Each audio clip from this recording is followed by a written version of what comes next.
Good evening, children. Welcome to Suchitra Excellent Classes. Today we have learned bilingual 5th standard Santur textbook of English for grade 5, part 1. Unit 3, The Rainbow. ನಮಸ್ಕಾರ ಪ್ರೀತಿಯ ವಿದ್ಯಾರ್ಥಿಗಳೇ, ತಮಗೆಲ್ಲರಿಗೂ Suchitra excellent ಕ್ಲಾಸಸ್ಗೆ ಆತ್ಮೀಯವಾದಂತಹ ಸ್ವಾಗತ. ಇವತ್ತಿನ ದಿನ ನಾವು 5ನೇ ತರಗತಿಯ ದ್ವಿಭಾಷಾ ಮಾಧ್ಯಮದಲ್ಲಿ ಬರುವ santoor text book of English text ಬುಕ್ನಲ್ಲಿ ಬರುವಂತಹ ಪಾಠ 3 ದ ರೇನ್ಬೋ. ಈ ಪಾಠದ ನಂತರದಲ್ಲಿ ಬರ್ತಕ್ಕಂಥ ಎಲ್ಲ ಪ್ರಶ್ನೆಗಳಿಗೆ ಉತ್ತರಗಳನ್ನು ಇವತ್ತಿನ ವಿಡಿಯೋದಲ್ಲಿ ತಿಳಿದುಕೊಳ್ಳೋಣ. ಈಗಾಗಲೇ ಹಿಂದಿನ ವಿಡಿಯೋದಲ್ಲಿ ಈ ಪದ್ಯದ ಸಂಪೂರ್ಣ ವಿವರಣೆ ಹಾಗೆ ಅನೇಕ ಹೊಸ ಪದಗಳ ಅರ್ಥಗಳನ್ನು ತಿಳಿದುಕೊಂಡಿದ್ದೇವೆ. ಇವತ್ತಿನ ವಿಡಿಯೋದಲ್ಲಿ ಈ ಪದ್ಯದ ನಂತರದಲ್ಲಿ ಬರ್ತಕ್ಕಂಥ ಎಲ್ಲ ಪ್ರಶ್ನೆಗಳಿಗೆ ಉತ್ತರಗಳನ್ನು ತಿಳಿದುಕೊಳ್ಳೋಣ. ಸರಿನಾ?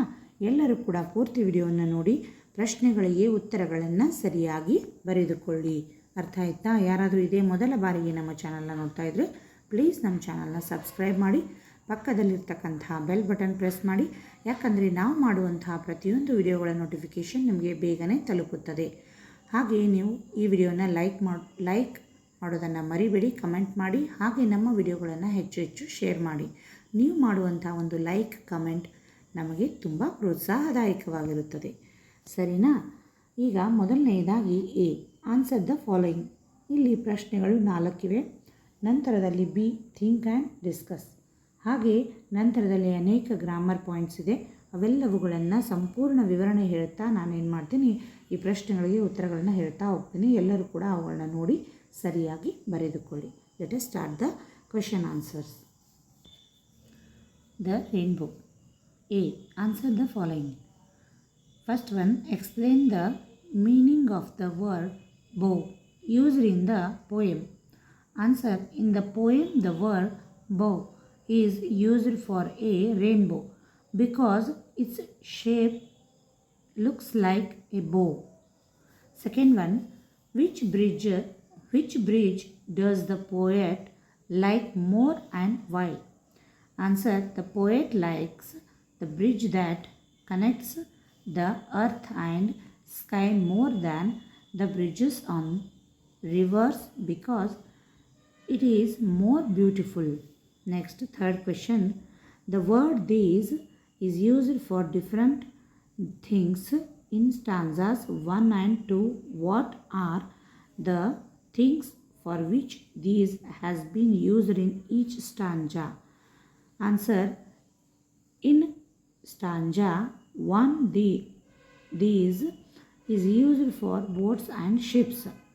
In stanza 2, these is used for bridges on the rivers. Next, fourth question. State whether the following are true or false.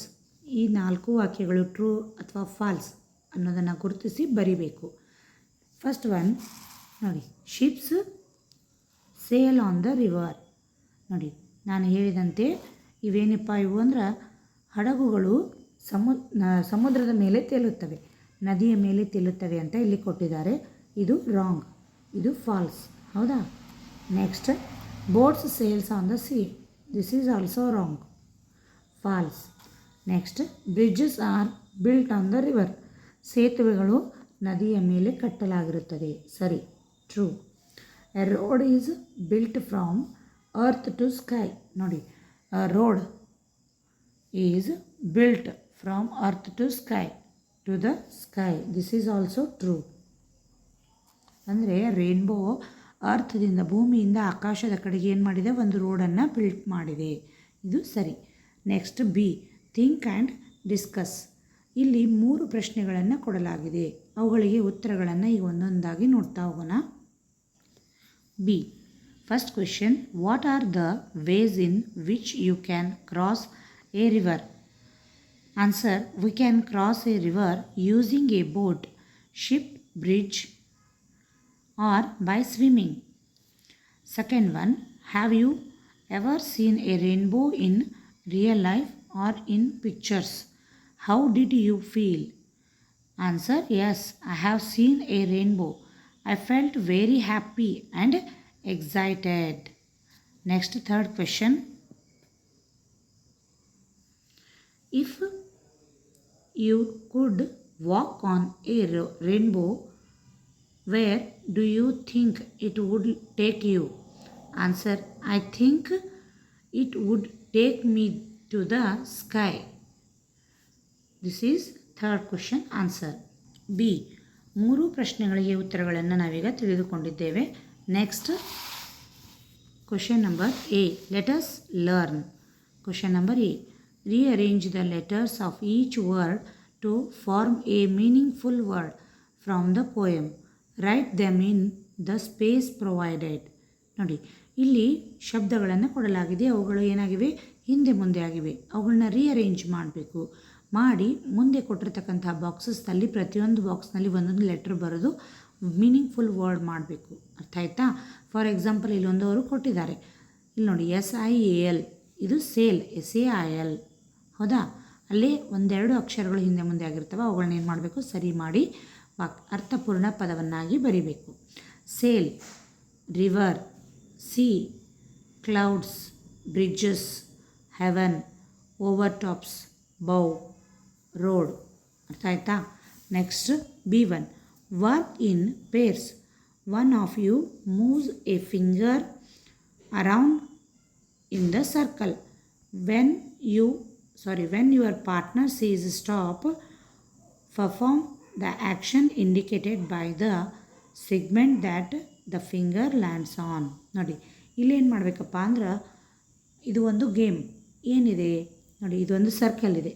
ಹೌದಾ? ಇಲ್ಲಿ 5 ಪಾಯಿಂಟ್ಸ್ ಇದೆ. ಇಲ್ಲಿ ಒಂದು ಮಗು ಏನು ಮಾಡ್ತಾ ಇರುತ್ತೆ, ಈ ಥರ ಒಂದು ಚಕ್ರವನ್ನು ತಿರುಗಿಸ್ತಾ ಇರ್ತದೆ. ಆಗ ಇನ್ನೊಂದು ಮಗು ಏನು ಹೇಳ್ತದೆ? ಸ್ಟಾಪ್ ಅಂತ ಹೇಳಬೇಕು. ಇನ್ನೊಂದು ಮಗು ಸ್ಟಾಪ್ ಅಂತ ಹೇಳಿದಾಗ ಆ ಬೆರಳು ಹಿಂಗೆ ತಿರುಗಿಸುವಾಗ ಬೆರಳು ಎಲ್ಲಿ ಬಂದಾಗ ಸ್ಟಾಪ್ ಅಂತ ಹೇಳ್ತಾನಲ್ಲ, ಅಲ್ಲಿ ಸ್ಟಾಪ್ ಮಾಡಬೇಕು. ಅಲ್ಲಿ ಸ್ಟಾಪ್ ಮಾಡಿದಾಗ ಅಲ್ಲಿರ್ತಕ್ಕಂಥ ಒಂದು ಪ್ರಶ್ನೆಗೆ ಅಲ್ಲಿ ಮಗು ಏನು ಮಾಡಬೇಕು? ಉತ್ತರ ಕೊಡಬೇಕು. ಅರ್ಥ ಆಯ್ತಾ? By the segment that the finger lands on. ಎಲ್ಲಿ ಮಗು ಬೆರಳಿಟ್ಟಿರ್ತದಲ್ಲ, ಆ ಸ್ಟಾಪ್ ಎಲ್ಲಾಗಿರ್ತದ ಅಲ್ಲಿರ್ತಕ್ಕಂಥ ಪ್ರಶ್ನೆಗೆ ಆ ಮಗು ಉತ್ತರ ಕೊಡಬೇಕು. ಈಗ ಒಂದೊಂದಾಗಿ ನೋಡ್ತಾ ಹೋಗೋಣ. ನೋಡಿ, ಇಲ್ಲಿ ಕೊಟ್ಟಿರ್ತಕ್ಕಂಥ 5 ಪ್ರಶ್ನೆಗಳಿಗೆ ಉತ್ತರಗಳನ್ನು ನೋಡ್ತಾ ಹೋಗೋಣ. Find 2 pairs of words from the poem that rhyme. ಆ ಪದ್ಯದಲ್ಲಿ ಬಂದಿರತಕ್ಕಂಥ ರೈಮ್ ವರ್ಡ್ಸ್ ಅವುಗಳನ್ನು ಇಲ್ಲಿ ನಾನು ಬರೆದಿದ್ದೀನಿ ನೋಡಿ. See these, please, trees. Next, share the images that come to your mind while reading the poem. ಈ ಪದ್ಯವನ್ನು ಓದಿದಾಗ ನಿಮ್ಮ ಒಂದು ತಲೆಯಲ್ಲಿ ಬರ್ತಕ್ಕಂಥ ಶಬ್ದಗಳನ್ನು ಬರೀರಿ ಅಂತ ಹೇಳ್ತಾರೆ. Boats, sheeps, clouds, bridges, trees, clouds.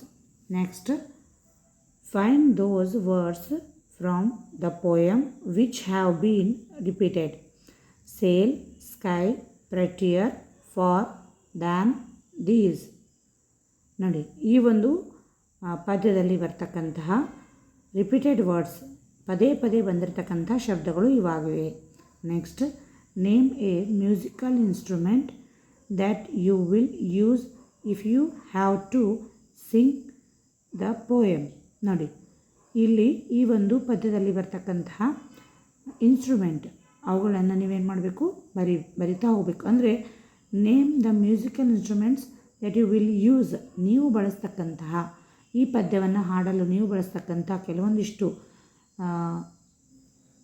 ಸಂಗೀತದ ವಾದ್ಯಗಳ ಹೆಸರುಗಳನ್ನು ಬರಿಬೇಕು ಅಂತ ಹೇಳ್ತಾರೆ. Flute, harmonium, etcetera. Next, provide A new title for the poem. ಈ ಪದ್ಯಕ್ಕೆ ನೀವು ಏನಾದರೂ ಹೊಸ ಹೆಸರನ್ನು, ಅಲ್ಲಿ ಅವರು ರೇನ್ಬೋ ಅಂತ ಕೊಟ್ಟಿದ್ದಾರೆ, ಯಾವುದಾದ್ರೂ ಹೊಸ ಹೆಸರನ್ನು ನೀವು ಹೇಳಬೇಕು ಅಂದರೆ ಎ ಮ್ಯಾಜಿಕಲ್ ರೇನ್ಬೋ. ಈ ಥರನಾಗಿ ನೀವು ಏನು ಮಾಡ್ಬೋದು? ಬೇರೆ ಬೇರೆ ಶಬ್ದದ ಒಂದು ಹೆಸರುಗಳನ್ನು ಈ ಪದ್ಯಕ್ಕೆ ನೀವು ಹೇಳ್ಬೋದು. Next, let us listen. Sit in a circle and listen to the words read aloud by your teacher. Give 5 rhyming words for each word as indicated. ನೋಡಿ, ಇಲ್ಲಿ ಕೊಟ್ಟಿರ್ತಕ್ಕಂಥ ಶಬ್ದಗಳನ್ನು ನೀವು ಒಂದು ಸರ್ಕಲಲ್ಲಿ ಕುಳಿತುಕೊಂಡು ಪ್ರತಿಯೊಂದು ಶಬ್ದ ಕಾಣಿಸ್ತಾ ಇದೆ ಅಲ್ವಾ, ಇದಕ್ಕೆ 5 ಏನು ಮಾಡಬೇಕಪ್ಪ ಅಂದ್ರೆ ರೈಮಿಂಗ್ ವರ್ಡ್ಸ್ಗಳನ್ನು ನೀವು ಬರಿತಾ ಹೋಗಬೇಕು. ಈ ತೆರನಾಗಿ. ಅರ್ಥ ಆಯ್ತಾ? ಅವುಗಳನ್ನು ಹೇಳ್ತಾ ಹೋಗಬೇಕು. ಟೀಚರ್ ಅವುಗಳನ್ನು ನೀವೆಲ್ಲರೂ ಬರಿತಾ ಹೋಗಬೇಕು, ಹಾಗೆ ಹೇಳ್ತಾನೆ ಬರೀಬೇಕು. Next, Let us speak. Recite the poem given below in 3 ways. ಇಲ್ಲಿ ಒಂದು ರೀತಿಯಲ್ಲಿ 3 ಪದ್ಧತಿಯಲ್ಲಿ ಏನು ಮಾಡಬೇಕಪ್ಪ ಅಂದರೆ ಈ ಪದ್ಯವನ್ನು ನೀವು ಹೇಳ್ತಾ ಹೋಗಬೇಕು. ಇನ್ ಎ ಹ್ಯಾಪಿ ವಾಯ್ಸ್, ಸಂತೋಷದಿಂದ ಈ ಹಾಡನ್ನು ಹಾಡುವಂತೆ ಹೇಳಬೇಕು. Next, in an angry voice, ಜೋರಾಗಿ ಸಿಟ್ಟಿನಿಂದ ಹೇಳುವಂತೆ ಈ ಪದ್ಯವನ್ನು ಹೇಳಬೇಕು. ಇನ್ ಎ ಸರ್ಪ್ರೈಸ್ಡ್ ವಾಯ್ಸ್, ಆಶ್ಚರ್ಯಕರವಾಗಿ ಏನು ಮಾಡಬೇಕಪ್ಪ ಅಂದ್ರೆ ಹೇಗೆ ಹಾಡಬೇಕು ಅನ್ನೋದನ್ನು ಈ ಪದ್ಯವನ್ನು ಹಾಡಿ ತೋರಿಸಬೇಕು. Colours. You have a few crayons. Read yellow and blue. Red, yellow and blue. Green, purple and black. I have some too. I need the red and you need the black. If we share our crayons, we have a full pack. ಅನ್ನೋಂಥ ಒಂದು ರೀತಿಯಲ್ಲಿ ಈ ಒಂದು ಪದ್ಯವನ್ನು ಅಂದರೆ santoor grade 3 3ನೇ ಒಂದು ತರಗತಿಯಲ್ಲಿ ಸಂತೂರ್ ಟೆಕ್ಸ್ಟ್ ಬುಕ್ಕಲ್ಲಿ ಈ ಪದ್ಯ ಇದೆ.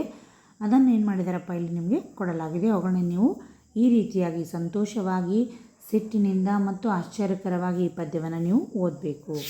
ಇನ್ನು ನೆಕ್ಸ್ಟ್ ಇಲ್ಲೊಂದು ಪದ್ಯ ಕೊಟ್ಟಿದ್ದಾರೆ, ಇದನ್ನು ಕೂಡ ನೀವು ಹಾಗೆ ಓದ್ತಾ ಹೋಗಬೇಕು. ಇದು ಕೂಡ ಗ್ರೇಡ್ 3ಯಲ್ಲಿ ಬರ್ತಕ್ಕಂಥ ಒಂದು ಪದ್ಯ. ನೆಕ್ಸ್ಟ್ ಇಲ್ಲಿ let us right. A.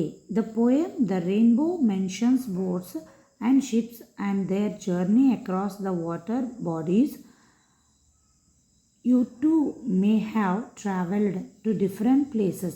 Share your experience of travelling to any one place with your class. Write a short paragraph of 80 to 100 words about your journey to a place you visited recently. You may include the following points in your paragraph. ನೋಡಿ, ನೀವು ಈ ಸದ್ಯದಲ್ಲಿ ಯಾವುದಾದ್ರೂ ಸ್ಥಳಕ್ಕೆ ಭೇಟಿ ಕೊಟ್ಟಿದ್ದರೆ ಅದರ ಬಗ್ಗೆ ಒಂದು ಶಾರ್ಟ್ ಪ್ಯಾರಾಗ್ರಾಫ್ ಬರೀರಿ. 80ರಿಂದ 100 ಶಬ್ದಗಳು ಆಗಿರಬೇಕು. ಆ ಒಂದು ಪ್ಯಾರಾಗ್ರಾಫ್ನಲ್ಲಿ ಈ ಕೆಳಗಿನ ಅಂಶಗಳನ್ನು ಬಳಸಿಕೊಳ್ಳಿ ಅಂತ ಹೇಳ್ತಾರೆ. Time of journey and destination, purpose of travel, whom you traveled with, things you liked or disliked during your travel, local dishes and snacks, monument, landmark or scenery. ಅರ್ಥ ಆಯ್ತಾ? ಈ ರೀತಿಯಾಗಿ ಇವುಗಳನ್ನ ಬಳಸಿಕೊಂಡು ನೀವೇನು ಮಾಡಬೇಕಪ್ಪ ಅಂದ್ರೆ ರೀಸೆಂಟಾಗಿ ನೀವು ಹೋಗಿರ್ತಕ್ಕಂಥ ಒಂದು ಸ್ಥಳಕ್ಕೆ ಭೇಟಿ ಕೊಟ್ಟಿರ್ತಕ್ಕಂಥ ಸ್ಥಳದ ಬಗ್ಗೆ ಬರೀರಿ ಅಂತ ಹೇಳ್ತಾರೆ. ಈಗ ಅದನ್ನು ನೋಡೋಣ ಉತ್ತರವನ್ನು. Last month I traveled to Amritsar with my family. We started our journey early in the morning and reached by afternoon. The purpose of the trip was to visit the Golden Temple. I traveled with my parents and a younger sister. I loved the peaceful atmosphere of the temple and the tasty food at the langar. We also enjoyed Amritsar kulcha and lassi. I did not like the heavy traffic, but the trip was fun. The beautiful temple and the shining water around it made the place very special. ಇದು ನಾವು ಭೇಟಿ ಕೊಟ್ಟಿರ್ತಕ್ಕಂಥ ಸ್ಥಳದ ಬಗ್ಗೆ ಒಂದು paragraph. ಅರ್ಥ ಆಯ್ತಾ? Next teacher, note to the ಟೀಚರ್ಗೆ. B. A word joins a friend word. To make new words as shown below, complete the table.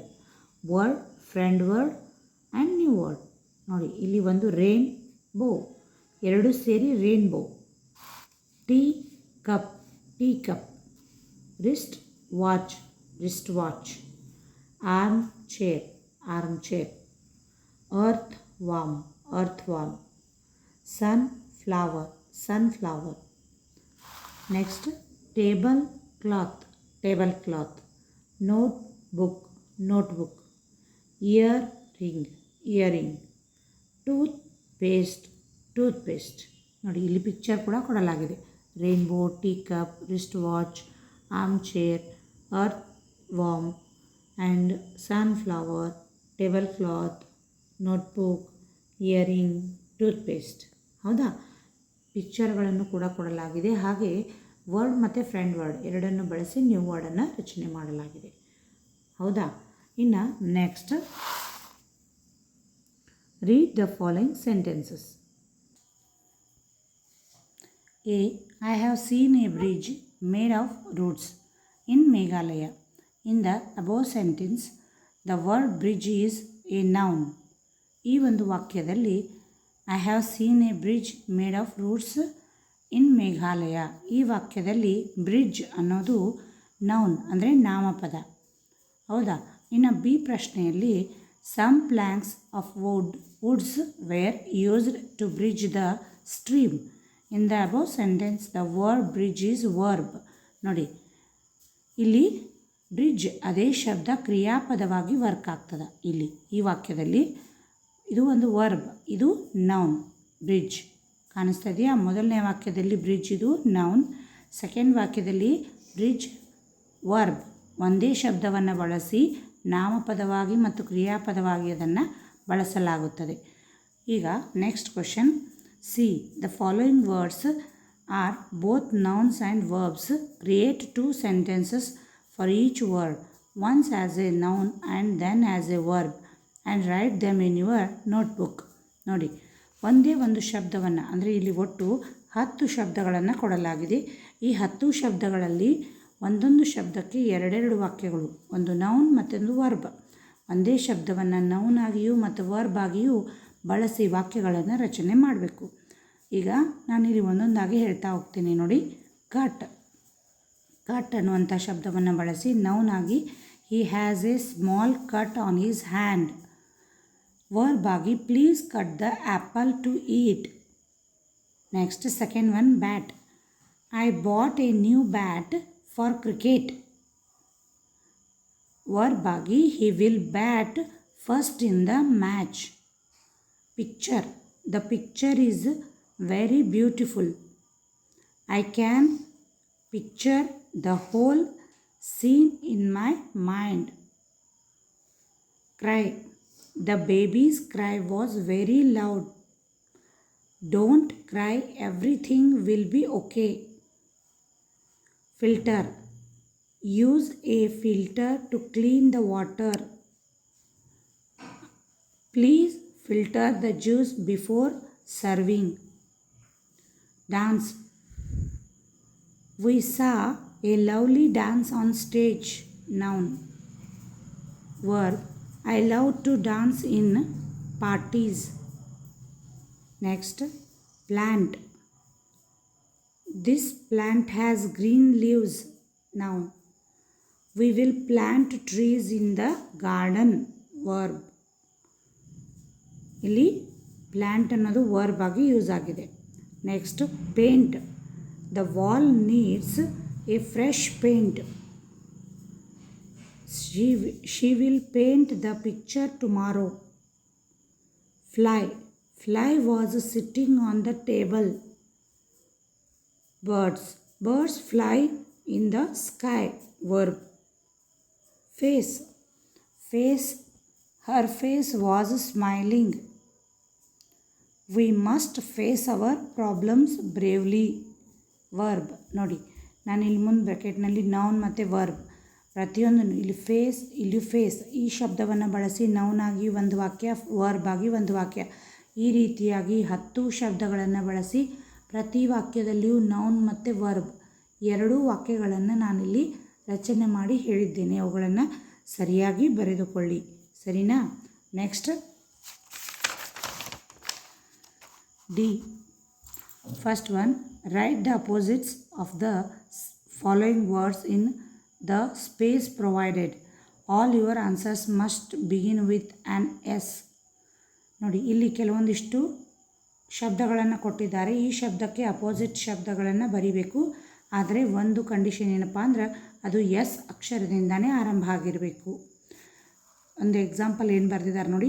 Large small, weak strong, fast slow, rough smooth, dull shiny, curved straight, finish start, addition subtraction, complicated simple.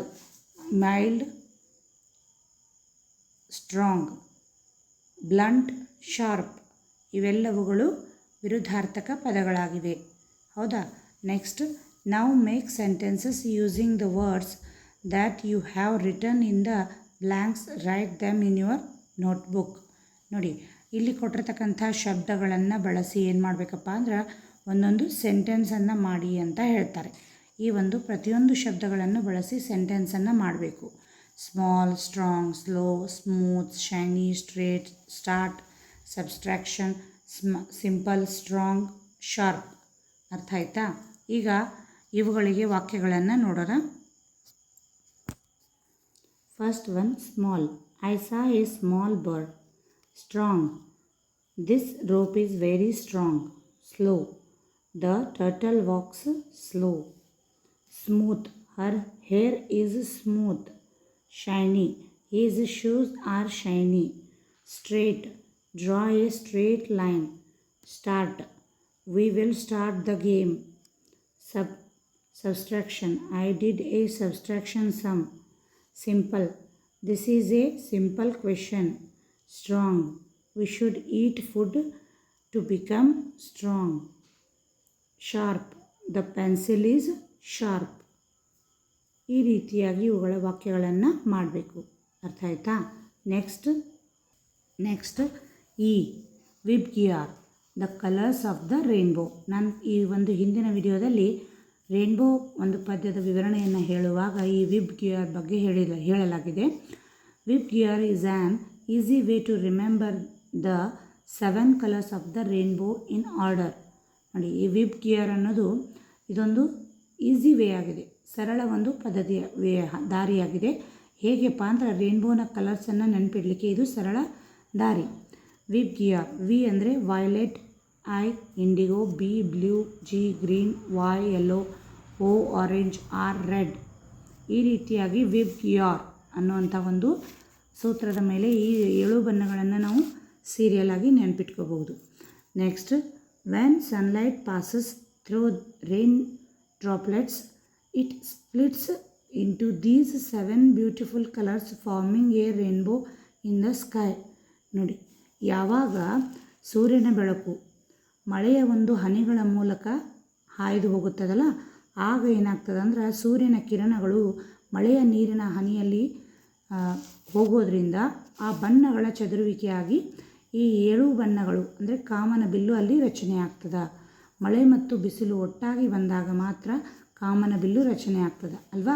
ಈ ಒಂದು ಸುಂದರವಾದ ಬಣ್ಣಗಳು ಅಲ್ಲಿ ಏನಾಗ್ತವ, ಕಂಡು ಬರ್ತವ. ಅರ್ಥ ಆಯ್ತಾ? ಆಗ ಸೂರ್ಯನ ಕಿರಣಗಳು ಮಳೆ ಹನಿಗಳ ಜೊತೆ ಸೇರಿದಾಗ ಆಕಾಶದಲ್ಲಿ ಸುಂದರವಾಗಿರ್ತಕ್ಕಂಥ ಕಾಮನ ಬಿಲ್ಲನ್ನು ನಾವು ಕಾಣಬಹುದು. ಹೌದಾ? Next, F. The following items generally found in kitchens add colour and taste to the food. What colours are they? Write them in the column. What do you call them in your mother tongue? ನೋಡಿ, ನಿಮ್ಮ ಮಾತೃಭಾಷೆಯಲ್ಲಿ ಏನು ಮಾಡಬೇಕಪ್ಪ ಅಂದ್ರೆ ಇಲ್ಲಿ name ಇನ್ mother tongue ನಮ್ಮ ಮಾತೃಭಾಷೆಯಲ್ಲಿ ಬರಿಬೇಕು. ಅದರ ಬಣ್ಣ ಬರಿಬೇಕು. ಯಾವುದಿದೆಯಲ್ಲ ಅದರ ಬಣ್ಣ ಬರಿಬೇಕು. ಕ್ಲೋ ಅಂದರೆ ಡಾರ್ಕ್ ಬ್ರೌನ್, ಲವಂಗ. ಸಿನ್ನಮನ್ ಅಂದರೆ ಬ್ರೌನ್, ದಾಲ್ಚಿನಿ. ಡ್ರೈ ಚಿಲ್ಲಿ, ರೆಡ್, ಒಣಗಿದ ಮೆಣಸಿನಕಾಯಿ. ಗಾರ್ಲಿಕ್, ವೈಟ್, ಬೆಳ್ಳುಳ್ಳಿ. ಕರ್ರಿ ಲೀವ್ಸ್, ಗ್ರೀನ್, ಕರಿಬೇವು. ಪೆಪ್ಪರ್ ಕಾರ್ನ್ಸ್, ಬ್ಲ್ಯಾಕ್, ಮೆಣಸಿನಕಾಳು. ಫೆನಲ್ ಸೀಡ್ಸ್, ಗ್ರೀನಿಶ್ ಯೆಲ್ಲೋ, ಸೋಂಪು ಕಾಳು.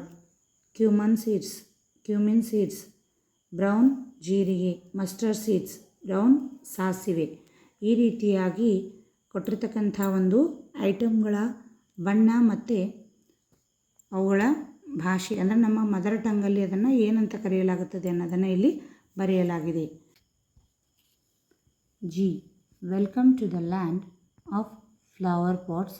Design and colour a flower pot friend. ನೋಡಿ, ಇಲ್ಲಿ ಕೆಲವೊಂದಿಷ್ಟು ಫ್ಲವರ್ ಪಾಟ್ಗಳು ಕಾಣಿಸ್ತಾ ಇವೆ.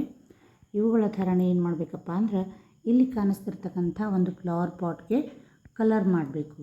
ಹೌದಾ? Design and colour. ನೋಡಿ, ಇಲ್ಲಿ ಸಾಕಷ್ಟು ಡಿಸೈನ್ಗಳನ್ನು ಮಾಡಿದ್ದಾರೆ. ಕಣ್ಣು, ಮೂಗು, ಬಾಯಿ ನೋಡಿ ಪಾಟ್ಗೆ ಮಾಡಿದ್ದಾರೆ. ಹಾಗೆ ಬಣ್ಣವನ್ನು ತುಂಬಲಾಗಿದೆ. ಅದೇ ಥರನಾಗಿ ನೀವು ಕೂಡ ಇಲ್ಲಿ ಏನು ಮಾಡಬೇಕಪ್ಪ ಅಂದ್ರೆ ಪಾಟ್ಗಳಿಗೆ ಬಣ್ಣವನ್ನು ತುಂಬಬೇಕು, ಡಿಸೈನ್ ಮಾಡಬೇಕು. ಅರ್ಥ ಆಯ್ತಾ? Next let us do you know these colour combinations, colour within the outline and write the name of the new colour. ಈ ಎರಡೂ ಬಣ್ಣಗಳನ್ನು ಸೇರಿಸಿ ಹೊಸದೊಂದು ಬಣ್ಣವನ್ನು ರಚನೆ ಮಾಡಿ ಅಂತ ಹೇಳ್ತಾರೆ. ನೋಡಿ, red plus blue equal to purple, yellow blue equal to green, red yellow equal to orange, red white equal to pink, red black equal to maroon, red yellow blue.